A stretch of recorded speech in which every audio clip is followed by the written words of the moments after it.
Miarabanao manaraka hatrany ny fahita lavitra kolo amin'izao fotoan'izao. Telo taona izao no nanomboana ny asa fanovana ny karatra fahazon-dalana mily fiara eto amintsika ho biométrique. Telo taona tsy aoriana dia mbola mitohy ny ady hevitra mikasika izany, kolokolo mirongatra fa tsy antoka fandaniam-bola sy fotoana. Izay no andraisan'ireo olom-pirenena diso fanantenana ny amin'ity karatra ity izay ambaran'izy ireo tsy biométrique. Misy amin'ireo olom-pirenena ihany koa nefa no mianana fotsiny amin'ny fanovana satria izay no takiana amin'izy ireo. Vola amina miliara maro anefa no mihodina ao anatin'ity resaka ity. Ny taona 2024 vao hifarana ny fifanarahana eo amin'ny Madagasikara sy ny orinasa fifanarahana izay tsy fantatra ary tsy misy mamoaka mazava hatreto. Tokony isa ny fangatahana fanadihadiana ataon'ireo parlemanta eo anatrehan'izany raha nambaran'ny ALALINO sy ny mpandinika ny fiainam-pirenena. Asaina ampanazana ianao anaraka ny fanadihadiana ny tanterahana mikasika ity loha hevitra ity atao anatin'ny fandarana ALALINO, vokarin'ny sampana fampahalalam-baovao ny Kolo TV.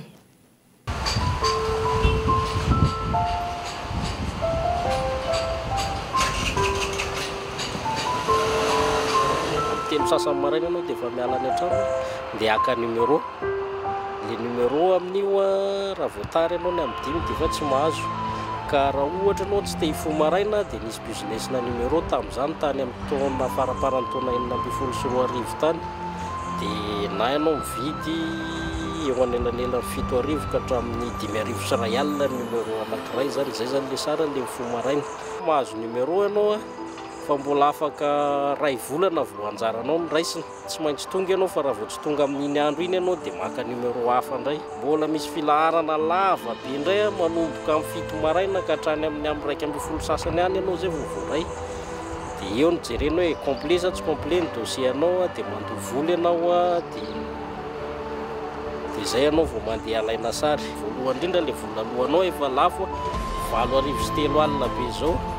Ianao mbola sahirana vezivezy manangona ny dossier ilaina dia mbola milahatra izay aloha atao fa izay zany ataon'ny olona rehetrarehetra. Tahaka izay no santsionany amin'ny ainan'ireo olom-pirenena ny lahatra hanovany karatra fahazon-dalana mily ho biométrique tetsy amin'ny SIM na ny centre immatriculateur tamin'ny taona 2024.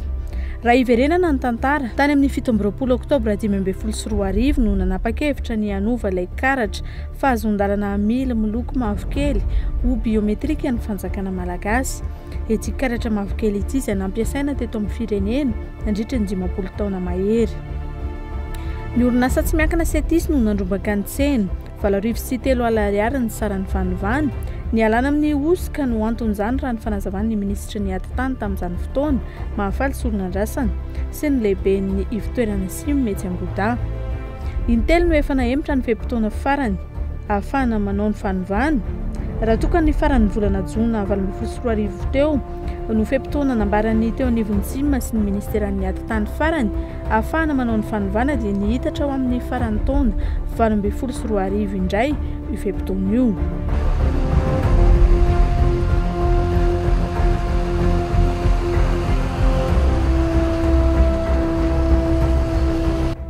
Tsy mbola manana ny antotanisa mazava mikasika ireo mpamily nanova ny karatra fahazon-dalana amily miloko mavokely ho biométrique ny teo anivon'ny SIM sy ny ministeran'ny ady tany. Ohatra azo raisina kosa raha toka iray tapitrisa fotsiny ireo olona nanova ny karatra fahazon-dalana amily ho biométrique dia mahatratra 7,3 lavitrisa ariary ny vola miditra. Misy amin'ireo mpamilina ny tanina nefa tretony mbola tsy rototra amin'ny fanovana amin'izao fotoana izao. Misy amin'ireo efa nanova ihany koa no tsy miraika amin'izay lanjany ity fahazon-dalana mily fiara ity. Tsy nisy ihany koa ny fampahafantarana ny be sy ny maro. Le fampahafantarana avy any amin'ilay tompona ndraiky mpanjakana zany tsy ampy ho an'ilay saram-babe-mbahoaka dia mandeha hoe biométrique. Inona moa le biométrique raha ho an'olona biologiste zany dia hoe refesina ve ny lohany dia refesina ve ny vatany dia refesina ve ny rehetrarehetra momba azy amin'ny maha-biométrie azy sa hoe inona le biométrique. Dia atao izy raha rehefa tena tsy maintsy. Aloha miandra ny faraparany mihitsy. Inona ny aton'le miandry faraparany? Mbola be dia be ny atony zany. Tsy manam-bola, tsy manam-potoana. Lahatra fotsiny ianao dia efa tonga ny amina dia raha misongona dia mifanopanopa fotsiny. tokony tsy asianan'io fa permis tonga le borta ihany. Famanina mahatonga amin'ny tena iny ihany no mety. Isaka iny mbô vetivetika dia azo ary miandry foana mianatra motocole mianatra karaha ohatra ko maizimaizina na risoriso hoe za naika an'izany. 200 000 efatra alina le droit le permis dia mandoa efatra alina izay koa aloha dia vita vetivety zay le kolikoly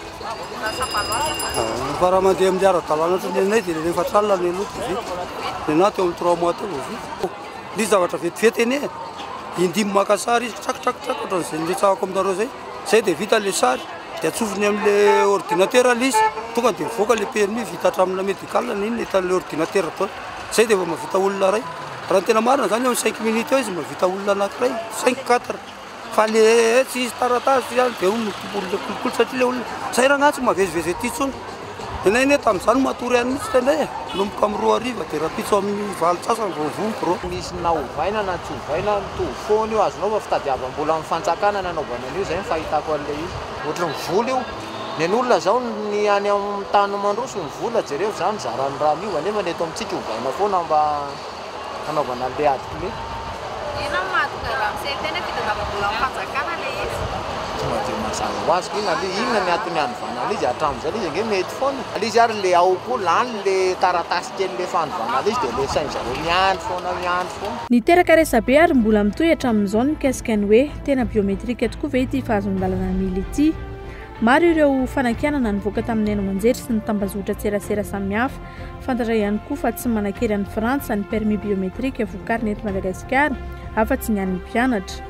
Tsy manan-kery any États-Unis ihany koa ny permis biométrique malagasy tsy maintsy miverina mianatra sy manao fanadinana any an-toerana ny mpamily malagasy raha te hahazo ny fahazon-dalana amily fiarakodia. Tany am-boalohany dia efa nahitana filalaovana teny nataon'ny tompon'andraikitra mikasika ny fanovana ny karatra fahazon-dalana amily fiarakodia eto Madagasikara.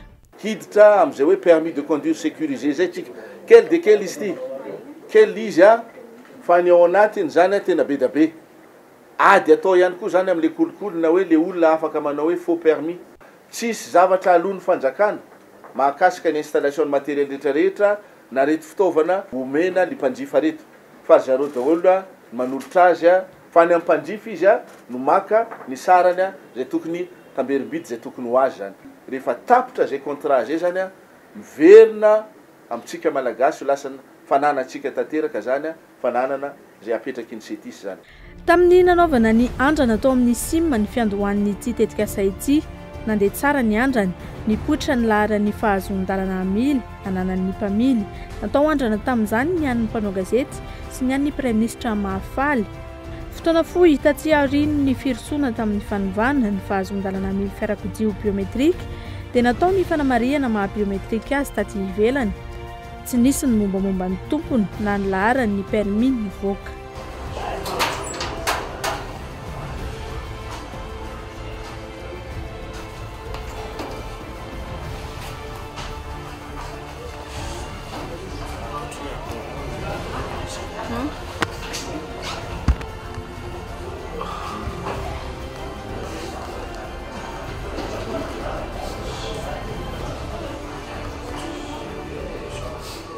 Ankilany tsy manana fitaovana ahafahana manao ny fanaraha-maso izany ihany koa ny mpitandro ny filaminana hatramin'izao. Izy tokoa zany le nizandara izy manao police de la route ny fahalalana azy manao barrage routier izay misava ny taratasy na ny fiara na ny taratasy ny mpitondra fiara ny permis de conduire na ny taratasy fahazon-dalana mitondra fiara zany dia efa hitantsika nivadika n'le hoe permis biométrique hatreto zany ny atao gendarmerie io zany tsy mbola manana n'le appareil afahana mijery hoe marina ve sa tsy marina ilay taratasy iny zany le permis iny fa mandray kosa zany note an'ilay olona zay manana n'ilay permis zany hoe enregistrena le izy ary ny fitsirihana zany atao eny anivon'ny centre immatriculateur eny amin'le mpanome n'le permis. Mampametra-panontaniana ny mpanjifa sy ny mpanara-baovao araka izany sao famitahana sy fisolokiana ahazo mbola fotsiny ity resaka fanovana ny fahazon-dalana amily fiara biométrique ity. Vola be tsy toko tsy firohana nefa no resaka eto raha ny fikarohana nataona mpikaroka iray tao amin'ny universitény KN mikasika ny lohahevitra hoe évaluation de système biométrique famantarana olona iray sy ny mombamomba azy no tanjona amin'ny biométrique ka izay toetoetra ara-biolojika toy ny ADN na ara-batana toy ny feo sy ny lavitondro ohatra no anaovana izany. Modalité biométrique no fiantso ireo masotsivana na marinana ny olona iray. Mety hisy lesoka ihany koa raha ivoka-pikarohana io ny fiasan'ny rafitra biométrika izay velabelariny amin'ny fanazavana teknika ao amin'ny boky ka mety tsy ahafahana mamantatra olona sy ny mombamomba azy izay fititiny amin'ny hoe taux de fausse acceptation et faux rejet. Kady sy fenitra maro no mipetraka anatin'ny fandrafetana système biométrique sy ny fanaraha-maso ny fiarovana entiny. Mipetraka araka izany ny fanontaniana hoe manaraka izay fenitra izay ve ny famokarana ny karatra fahazon-dalana mily eto amintsika. Ankilany, malagasy manam-pahaizana amin'ny informatika telo no natonina samy nanana ny fanazavana ny amin'ny tsy maha biométrika marina ny karatra fahazon-dalana mily vokarina eto amintsika izy ireo. Saingy noho ny amin'ny asan'izy ireo izay misy mifandray amin'ny maso vahiny sy amin'ny orinasa avy any ivelany dia tsy afaka miseho endrika izy ireo. Raha niresaka ny fanaovana taminy kosa dia toy ny karatra plastika tsotra ny permis biométrique eto amintsika izay tsy misy puce na singa azon'ny milina biométrika manamarina azy. Manapirofo izany raha teo koa raha ny fanazavana trany ny tsy fanana ny mpitandro ny filaminana fitaovana ahafahana manao ny fanamarinana. Miazakazaka ny fivoaran'ny teknôlôjia saingy tsy maharaka ary tsy mbola vonona amin'izany i Madagasikara hoy izy ireo. Olana ihany koa ny tsy fananana na tsy fahampiany ny base de données eto amintsika. Mora araka izany hoy izy ireo ny manao osika amin'ity karatra fahazon-dalana mily ity.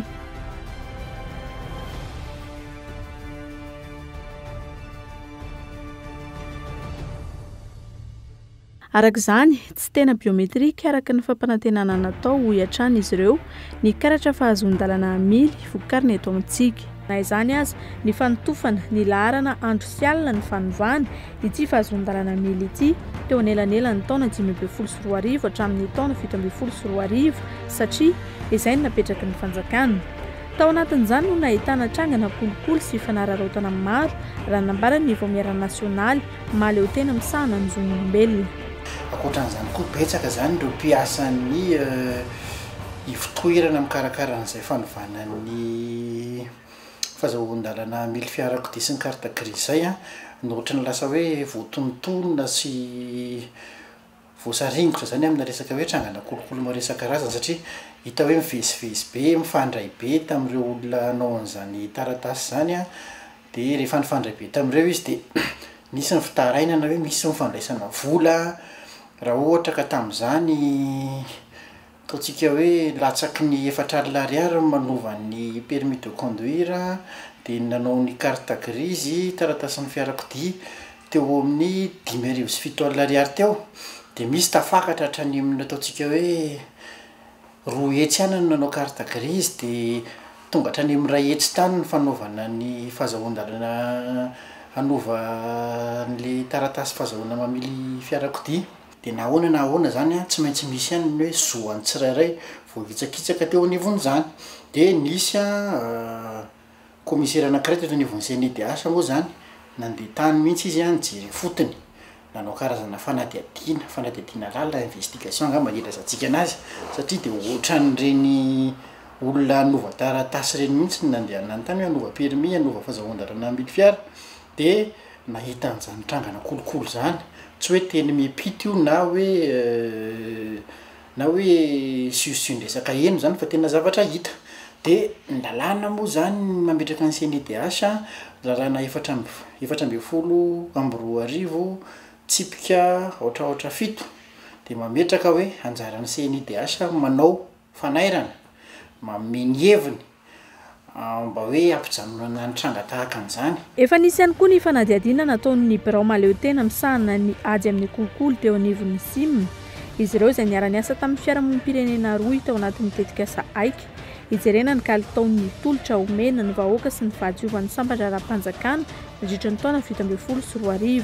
Mbola mitoy mandraka kehitriny io fanadiadiana io raha ny fanazavana. Saingy ny laza ho tsy nahazo alalana iresaka mikasika ity raharaha ity ny taleparitry ny Bianco eto Analamanga izay akaiky ity raharaha ity no sady anisany nanao ny fanadiadiana miaraka tamin'ny fiarahamonim-pirenena. Fa nahitana olana hafa ihany koa ny famatsiana ity karatra ity teny amin'ny simy Mamboda. Nisy ny fiatoana sy ny verimberenan'ireo mpanjifa. Ny falanin'ny karatra anaovana ny fanontana no amalin'ny mpiasan'ny centre immatriculateur ireo mpanjifa. Tsy voalohan'ny fanjakana kosa nefa ny volan'ny orinasa setis raha ny fanazavan'ny fiarahamonim-pirenena roy izay nanao ny fanadiadiana miaraka tamin'ny Bianco. Hatramin'izao aloha zany dia mbola tsy satisfait, tsy afa-po mihitsy ny olona amin'ny tisera fanoloana ny permis biométrique sy ny carte grise ity. Tao anatin'izay fotoana izay no niarahana nijery niaraka tamin'ny ministère ny intérieur sy ny tato amin'ny centre immatriculateur hoe inona marina ny problème tao anatin'le izy. Problème tao anatin'le izy zany dia zao misy lafiny anakoha le izy. Lafiny teknika au niveau-ny centre immatriculateur le fitaovana mihitsy entina manao an'ilay permis biométrique sy ny fanovana ny carte grise no tsy ampy.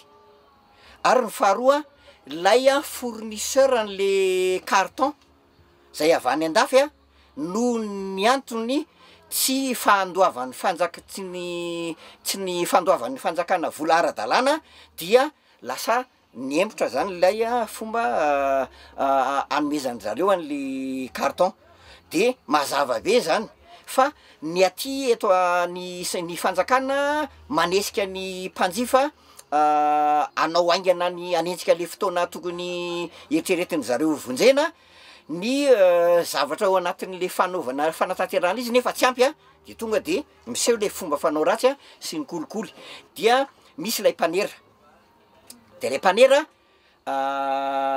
misy ifandraisana amin'ny mpiasa ao anatin'ny centre immatriculateur. Fantatra ve hoe ohatrinona le vola tsy voalohan'ny fanjakana tamin'ny setis?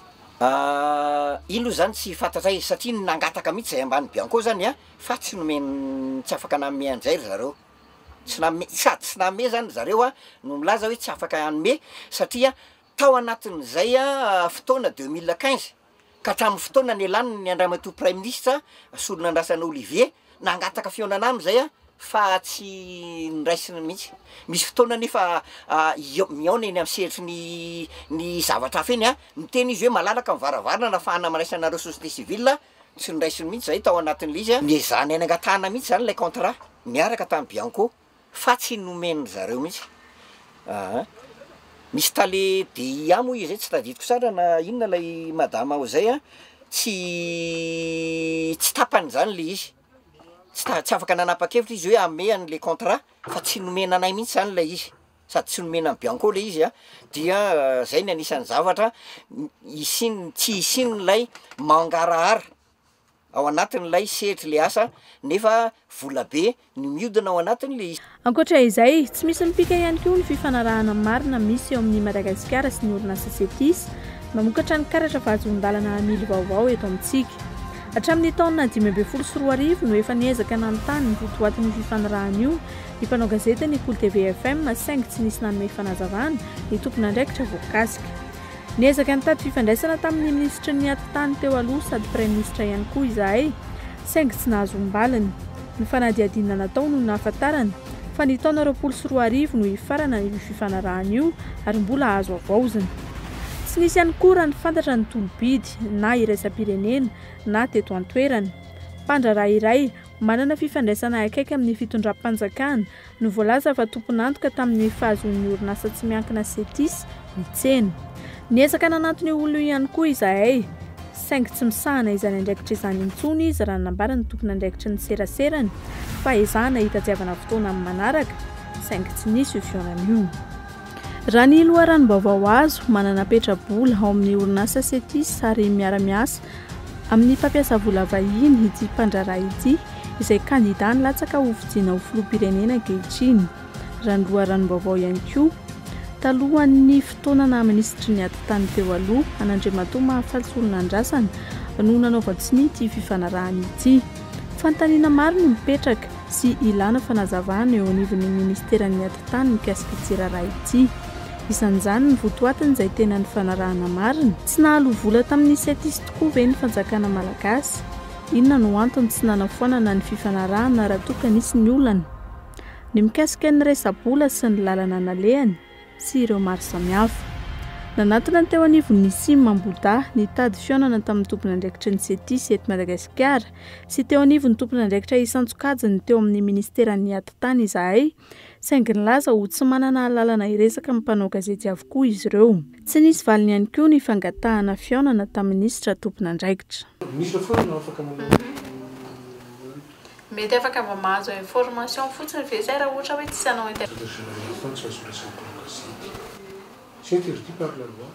Manoloana ireo trangana kolikoly sy tsy fisiana mangarahara voalaza rehetra ireo, takina ny anaovan'ny solombavambahoaka fanadihadiana mikasika ity raharaha ity na ny antsoina hoe enquête parlementaire, ivoahan'ny marina sy ny mangarahara rehetra raha nambaran'ny teknisianina Pailalana nanaovana fanadihadiana. Permis biométrique ave izy io sa permis sécurisé fotsiny satria zany raha permis biométrique dia misy an'le pitsipitsony sur le plan international zany maha hoe biométrique azy dia eo le puisse afahana m'identifie azy eo le hoe afaka entina any amin'ny international zany io zavatra io dia nisy karazana site tamin'ny internet moa zany fanaovana réclamation tamin'le izy nefa hatreto moa zany mbola tsy hita ihany hoe ahoana ny efficacité an'izay zavatra zay. Contrat goavana ohatran'ireny zany tokony avoaka an-gazety ampahibe maso na farafaratsiny ohatra ampafantarina ny any amin'ny assemblée nationale hoe iza ny société nahazo an'ilay contrat ohatrinona marina zany ny contrat inona tena ny fanarahana anatin'izay zavatra izay zany mba hisiany mangarahara satria mahakasika ny fiainam-bahoaka io zavatra io zany. Lalana anankiroa ny ahafahana mijery an'le mangarahara. Voalohany aloha ny lalam-panorenana zany dia milaza fa afaka manokatra enquête parlementaire zany na ny any assemblée na ny any amin'ny sénat manontany any amin'ny fanjakana sy midina ifotony mijery hoe inona marina biométrique ilay izy sa tsy biométrique, inona ny olana mahakasika ny famatsiana azy io. Ny faharoa manaraka an'izay dia ny Cour des comptes koa zany dia afaka mijery satria raha ny fitantanam-bola-panjakana zany dia afaka manana an'izay koa ny Cour des comptes mijery hoe ahoana marina ny fomba nitantanana an'ilay vola tody tanjona tany amin'ny tokony anaovana azy ve ilay sa tsy tody tanjona dia izay lalana anankiroa izay zany ny ahafahana manao fikarohana ahitana ilay mangarahara mahakasika an'ilay permis biométrique. Hatreto nefa tsy mbola nisy resaka teo anivon'ny parlemanta ny mikasika izay fanadihadiana momba ny famoahana ny karatra fahazon-dalana amily izay eto amintsika. Tahaka izay ihany koa ny eo anivon'ny Cour des comptes izay tsy nahazoana fanazavana. Tokony ho tanterahana ny enquête parlementaire mikasika ity raharaha ity raha nambaran'ny solombavambahoaka ny Sonierany Ivongo izay noresahana tamin'ny antso Atarby ary ezahana entina amin'ny fivoriana ara-potoana amin'ny volana oktobra izao izany raha ny fanazavana.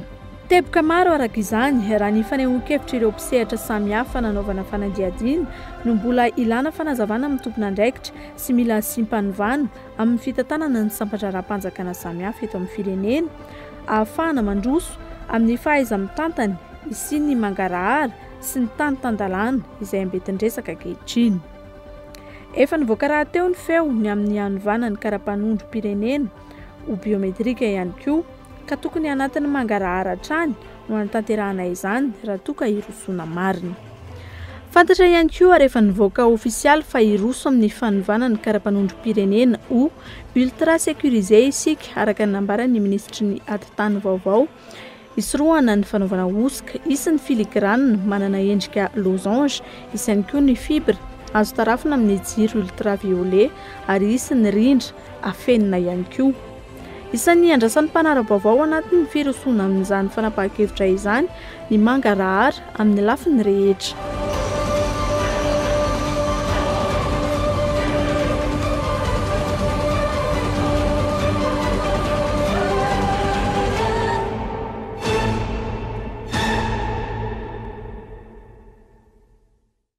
Volam-bahoaka izay tsy voakajy hatreto ny sandany no mihodina amin'ny tsy resaka famadihana ny fahazon-dalana amily fiara eto amintsika ity.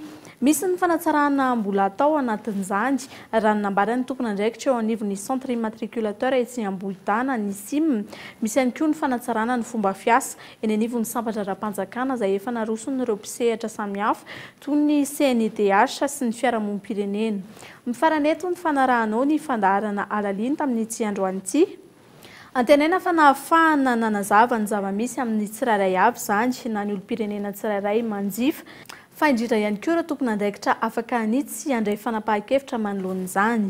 Mankasitraka anao nanaraka hatramin'ny farany ny fandaharana ALALINO tamin'ny ety androany ity. Ny fandaharana raha tsy ahivina dia azonao jerenao amin'ny tranokala tv.kolo.mg. Azonao atao ihany koa ny maneho hevitra ao amin'ny page Facebook ny Kolo TV FM. Veloma tompoko.